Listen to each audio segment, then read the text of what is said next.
Shalom, damai di hati. Apa kabar Bapak Ibu sekalian? Mungkin belum sempat menyapa kiri kanan. Saat ini silakan katakan selamat pagi, selamat hari Minggu. Ya, terima kasih. Pagi hari ini renungan diambil dari Filipi 2 ayat 1 sampai dengan 11. Kemudian judul daripada tema bulanannya, Yesus Kristus itu adalah Tuhan, tidak ada yang lain. Tema mingguannya, Yesus Kristus adalah Tuhan. Firman Tuhan sudah dibacakan dan renungan saya, kalau saya beri judulnya adalah Teladan Yesus Kristus sebagai Tuhan. Saya membagi renungan ini dalam 3 bagian. Yang pertama, pelajaran saat itu. Yang kedua, penerapan saat itu. Dan yang terakhir, penerapan saat ini. Yang pertama, penerapan saat itu. Fokusnya adalah ketuhanan penebus. Dari ayat 6 sampai dengan ayat 11. Kemudian ada 3 bagian, atribut, aksi, dan agung. Yang pertama, atribut. Mari kita lihat dan kita buka firman Tuhan di Filipi 2 ayat 1 sampai dengan 11. Yang pertama adalah atribut atau karakter atau sifat pribadi Tuhan Yesus. Kita lihat yang pertama ayat 6 dikatakan, yang walaupun dalam rupa Allah tidak menganggap kesetaraan dengan Allah itu sebagai milik yang harus dipertahankan. Arti kata yang walaupun dalam rupa Allah adalah Tuhan Yesus itu segambar dengan Allah.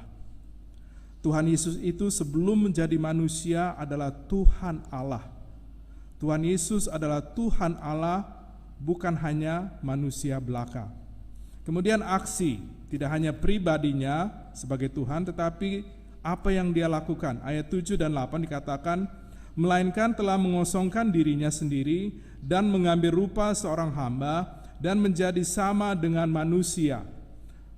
Ketuhanan Tuhan Yesus tidak berkurang. Jadi pada saat dia menjadi manusia, dia tidak mengurangi ketuhanannya, tetapi tetap Tuhan dan ditambahkan kemanusiaannya, sehingga dia 100% Tuhan dan dia juga 100% manusia. Dia mengosongkan dirinya, Tuhan menjadi manusia, roh menjadi daging, yang kekal menjadi yang sementara, yang tidak kelihatan menjadi kelihatan, Tuhan menjadi hamba, hamba mati di kayu salib. Ayat 8 dikatakan, dan dalam keadaannya sebagai manusia, ia telah merendahkan dirinya dan taat sampai mati, bahkan sampai mati di kayu salib. Ada 2 keteladanan Tuhan Yesus yang saya mau kita tanamkan dalam pikiran kita hari ini. Kalau dalam bahasa Inggrisnya humility, yang kedua adalah servanthood, artinya adalah kerendahan hati, kemudian yang kedua adalah pelayanan. Dari ayat 8, rendah hati itu dapat kita lihat, dan dalam keadaan sebagai manusia, ia telah merendahkan dirinya. Kemudian dalam pelayanannya dikatakan, dan taat sampai mati, bahkan mati di kayu salib. Bapak Ibu sekalian, kita semua tidak ada pilihan, karena dosa kita akan mati. Ya. Orang-orang yang bunuh diri itu bukan memilih untuk mati. Mereka hanya mempercepat kematian mereka. Tetapi yang perlu diingatkan, Tuhan Yesus sebagai Tuhan, dia tidak perlu mati.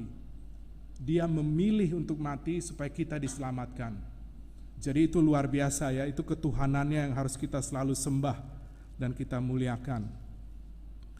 Kemudian bagian yang kedua, bagian yang terakhir, agung, dari bagian yang pertama ayat 9 sampai dengan 11, artinya ditinggikan, dimuliakan. Ayat 9, itulah sebabnya Allah sangat meninggikan dia dan mengaruniakan kepadanya nama di atas segala nama. Ya, jadi sebagai kontras, kalau Tuhan Yesus anak Allah merendahkan diri, mengosongkan diri, Tuhan Allah, Allah Bapa meninggikan Allah anak. Ya, dikatakan nama di atas segala nama. Ada satu ayat saya teringat, saya lupa ayatnya di mana, tidak ada nama lain di dunia ini oleh karena nama itu kita bisa diselamatkan. Ya, yaitu Tuhan Yesus. Kemudian ayat 10, supaya dalam nama Yesus bertekuk lutut segala yang ada di langit dan yang ada di atas bumi dan yang ada di bawah bumi. Sebagai catatan, kalau Bapak Presiden Jokowi masuk ke dalam ruangan ini, kita semua akan berdiri. Kita semua akan memberi hormat. Tetapi kalau Tuhan Yesus hadir pada saat ini masuk ke ruangan kita, percaya atau tidak percaya, kita akan lutut, kita akan bertelut dan menyembah Dia. Karena Dia datang dengan segala kemuliaannya. Ya, itulah Dia Tuhan. Kemudian sebagai kesaksian waktu saya di Amerika, saya punya teman namanya Brian Powers. Dia ini orangnya gemuk, sudah meninggal, hamba Tuhan. Paling males kalau kita rame-rame nonton dengan dia. Karena apa? Kan Bapak Ibu tahu nama Tuhan Yesus itu dalam film-film Amerika atau film-film Inggris itu dipakai untuk kata-kata caci makian. Jesus Christ. Jadi dipakai bukan pada konteksnya. Nah, teman saya ini Brian, kalau nonton dengan dia, setiap kali ada kata makian itu, dia misalnya Jesus, langsung dia teriak. Lagi nonton dia teriak, He is my Lord and Savior. Dia katakan dia adalah Tuhan dan juru selamatku. Misalnya ada lagi Jesus Christ memaki, dia langsung teriak juga, He is my Lord and Savior. Jadi semua akan langsung bilang shh. Tapi lama-lama saya pikirkan benar juga. Ya, banyak saat ini belum percaya Tuhan Yesus, tapi pada saatnya nanti semua akan bertekuk lutut menyembah Dia yang adalah Tuhan. Kemudian ayat 11. Dan segala lidah mengaku Yesus Kristus adalah Tuhan bagi kemuliaan Allah Bapa. Yesus ditinggikan dan Bapa dimuliakan. Tujuan akhir dari perjalanan sejarah manusia adalah Yesus Kristus adalah Tuhan. Kita ini sama seperti naik kapal terbang. Ya, manusia yang sudah pernah ada, yang ada dan yang akan datang, semua ini akan menuju satu tujuan. Semua akan menuju satu tempat di mana Tuhan Yesus akan diagungkan. Di kapal terbang ini bisa aja ada yang percaya, bisa aja dia jatuh bangun. Di kapal terbang ini bisa aja yang tidak percaya, menyangkal, menolak, apapun itu, tujuan daripada kapal terbang ini adalah menuju kepada kemuliaan Tuhan. Jadi pada akhirnya, percaya atau tidak percaya, kita semua akan mengatakan bahwa Yesus Kristus adalah Tuhan. Jadi kesimpulannya dari bagian yang pertama ini, teladan Tuhan Yesus adalah rendah hati dan pelayanan. Kemudian bagian yang kedua, penerapan saat itu. Fokusnya adalah kesatuan persekutuan.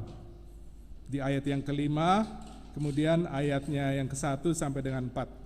Ada beberapa bagian juga, yaitu persekutuan, persatuan, kemudian praktek. Persekutuan. Mari kita lihat ayat yang pertama. Jadi karena dalam Kristus ada nasihat, ada penghiburan kasih, ada persekutuan roh, ada kasih mesra, dan belas kasihan. Ini adalah berkat-berkat yang dinikmati dalam gereja. Harus ada dalam gereja, yaitu apa? Nasihat untuk menguatkan, untuk menegur, kemudian ada penghiburan kasih, kemudian ada persekutuan roh, kemudian ada kasih mesra, menunjukkan kemurahan, ada belas kasihan, menunjukkan kasih anugerah. Ini adalah berkat untuk ada di dalam gereja, ada di dalam persekutuan. Kemudian nomor 2, persatuan untuk menjaga berkat-berkat ini, yaitu nasihat, penghiburan kasih, persekutuan roh, kasih mesra, kemudian belas kasihan, harus ada persatuan. Ya, ayat kedua kalau kita baca, karena itu sempurnakanlah sukacitaku dengan ini, hendaklah kamu sehati, sepikir, dalam satu kasih, satu jiwa, satu tujuan.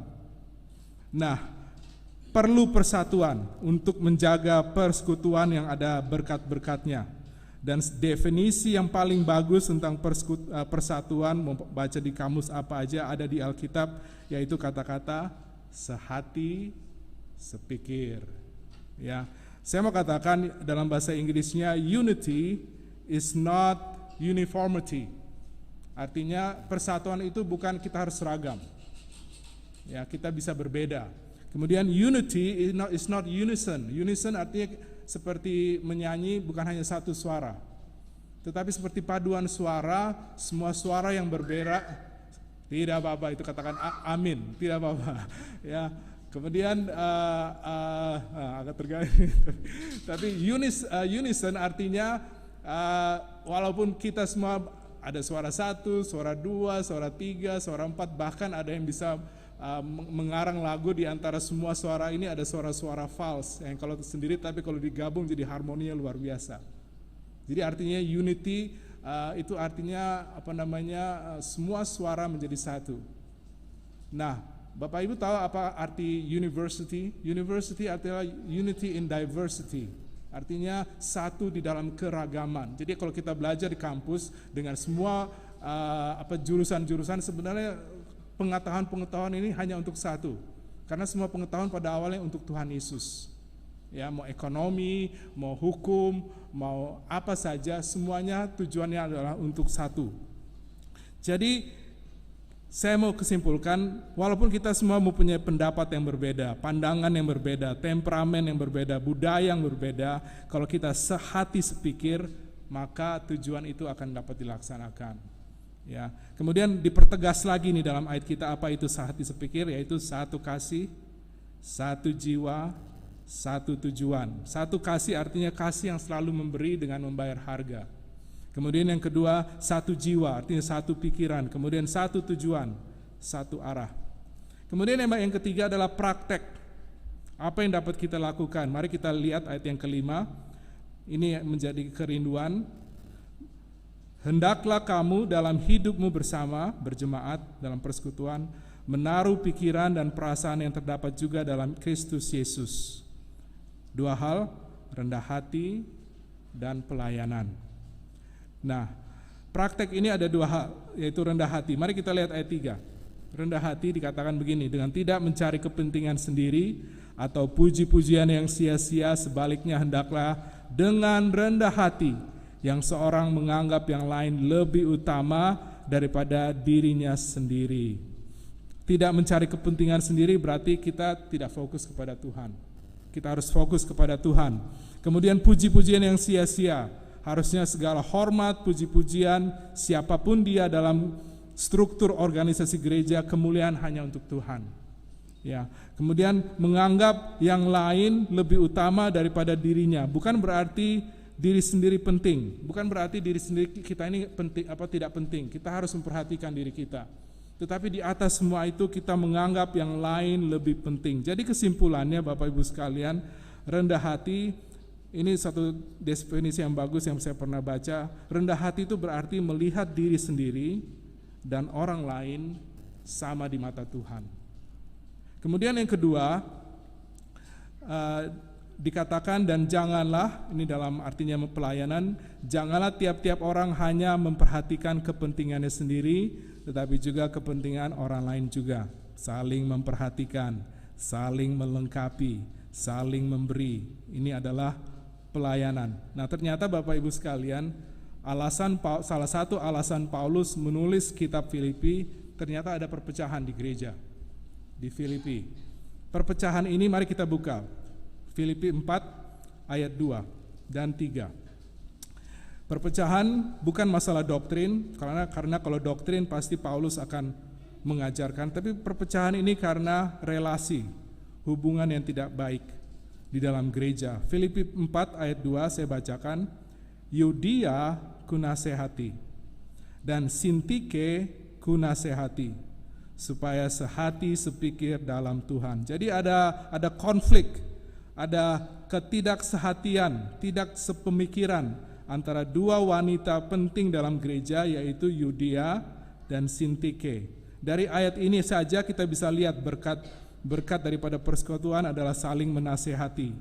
Kemudian definisi dari persatuan adalah sehati sepikir. Kemudian ayat 3, bahkan ku minta kepadamu juga Sunsugos, temanku yang setia, tolonglah mereka, karena mereka telah berjuang dengan aku dalam pekabaran Injil, bersama-sama dengan Clemens dan kawan-kawanku sekerja yang lain. Nama-namanya tercantum dalam kitab kehidupan. Jadi beberapa catatan penting.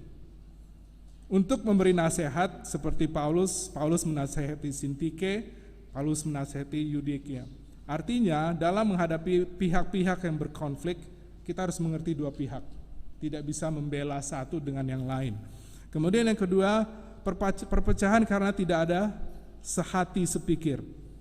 Jadi perlu sekali diingatkan, Kita berbeda, tapi kita punya tujuan yang sama. Perlu sehati sepikir. Kemudian perlu mediator. Kalau ada dua pihak yang sedang tidak sehati sepikir, maka ada pihak ketiga yang harus menjadi penengah, saling tolong menolong untuk sehati sepikir. Saya pernah dengar satu khotbah dalam bahasa Inggris, pendetanya itu memberitahukan bahwa kata nama Syntyche artinya adalah come together.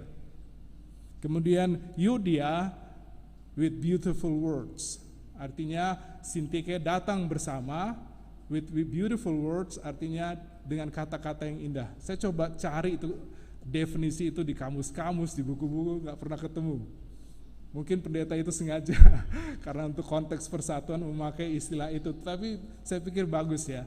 Artinya persatuan itu kita datang bersama dengan kata-kata yang baik di depan kita, jangan cuma di depan tapi juga di belakang kita. Kata-kata yang menguatkan. Nah, yang terakhir, yang pertama pelajaran saat itu, yang kedua penerapan saat itu, kemudian yang terakhir adalah penerapan saat ini.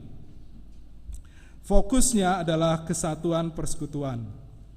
Ayat 5 dikatakan, hendaklah kamu dalam hidupmu bersama menaruh pikiran dan perasaan yang terdapat juga dalam Kristus Yesus. Kalau saya mau gantikan kalimat ini dengan konteks saat ini, hendaklah kita, Bapak Ibu sekalian dan saya, dalam hidup kita bersama sebagai bagian dari Gemim Immanuel Jakarta Barat dan sekitarnya, menaruh pikiran dan perasaan yang terdapat juga dalam Kristus Yesus, yaitu rendah hati dan pelayanan. Ayat rendah hati seperti ayat 3, tidak mencari kepentingan sendiri, tidak mencari puji-pujian yang sia-sia, hendaklah dengan rendah hati menganggap seorang yang lain lebih utama daripada dirinya sendiri. Rendah hati itu adalah keputusan. Kita harus mengambil keputusan. Kemudian yang kedua, penyangkalan diri. Jangan seperti cerita yang saya pernah dengar, dua orang pemuda ada di hutan, mereka lagi menikmati alam dengan terobong ya istilahnya, melihat kiri kanan, tiba-tiba mereka melihat ada beruang yang berdiri dan beruang itu ke arah mereka. Kemudian mereka panik, yang satu cepat-cepat ganti sepatu. Dia langsung pakai sepatu kets, tadinya sepatu untuk naik gunung. Kemudian temannya bilang begini, kamu tidak akan bisa lari lebih cepat daripada beruang itu. Tapi temannya langsung bilang yang pakai sepatu, tapi saya bisa lari lebih cepat dari kamu. Artinya apa? Kadang-kadang dalam menghadapi masalah, kita cuma memperhatikan diri kita sendiri. Tapi itu bukan tujuan gereja. Kita harus saling memperhatikan, ya, kita harus saling menguatkan. Kemudian bagian yang kedua adalah pelayanan. Dan janganlah tiap-tiap orang hanya memperhatikan kepentingan sendiri, tetapi kepentingan orang lain juga. Pelayanan berarti kita siap memberi untuk Tuhan dan untuk orang lain. Memberi diri, talenta seperti Cantika tadi, karunia roh, waktu, uang, semuanya.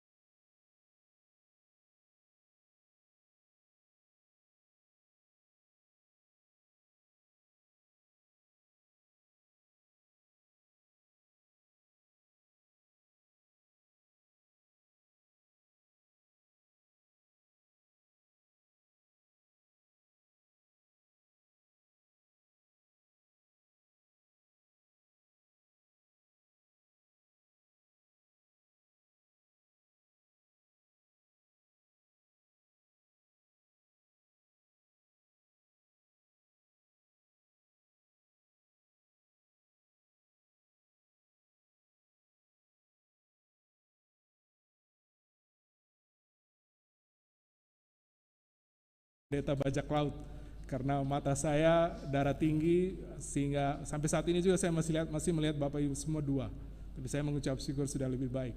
Jadi saya masih pakai eye patch. Gereja ini saya tidak perlu sebut namanya karena saya harus sebut semua nama yang hadir nanti. Jadi saya sebut saja pendeta bilang telepon, Pak Pendeta boleh nggak kami datang besok? Saya pikir untuk apa datang di tanggal 27 hari Senin, tanggal 26 hari 26 hari Senin. Kemudian Pas saya pikir-pikir itu hari ulang tahun saya, datang Joe. Rumah saya di Depok, jadi Tomang, Kebun Jeruk daerah sini ke Depok itu cukup jauh.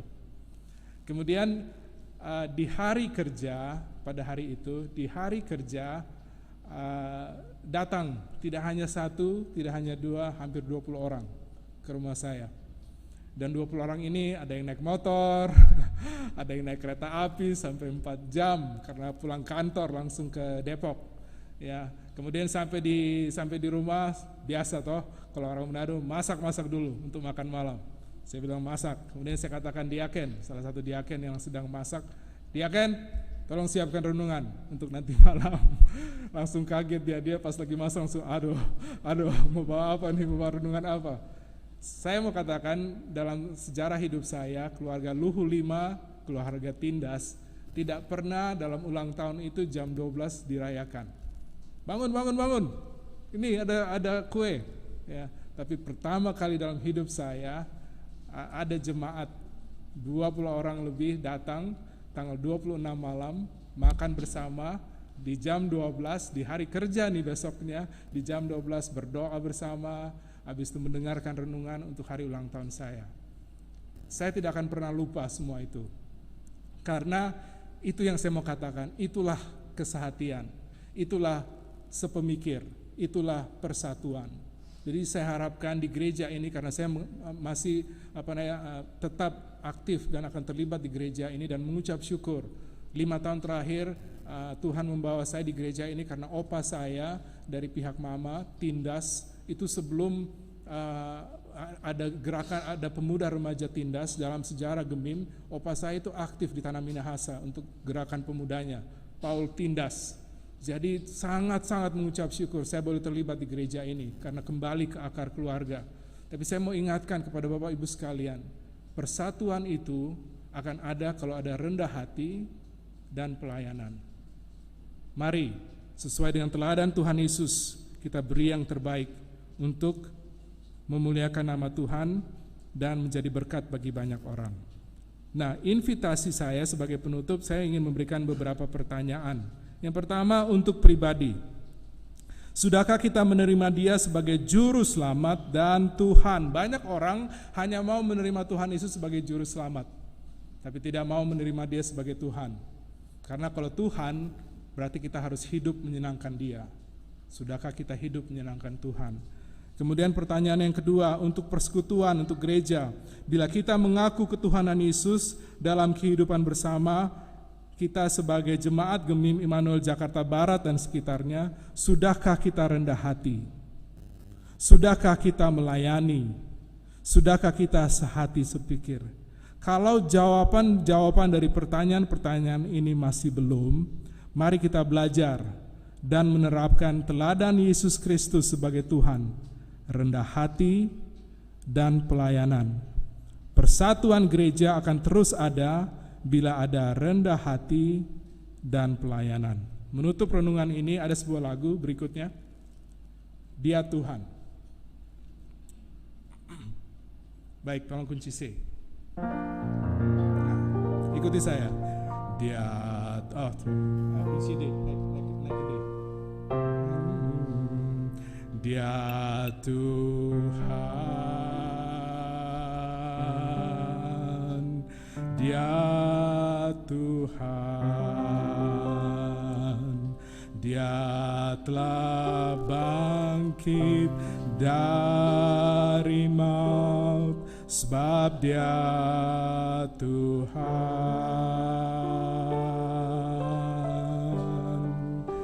Setiap lutut bertelut, semua lidah mengaku Yesus Kristus Tuhan. Boleh naik satu lagi, satu kali lagi. Dia Tuhan,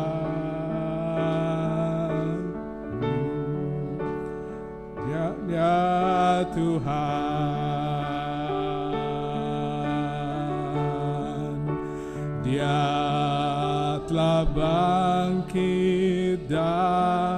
harimau, sebab Dia Tuhan.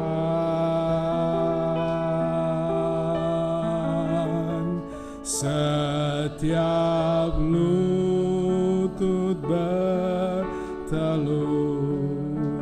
semua lidah mengaku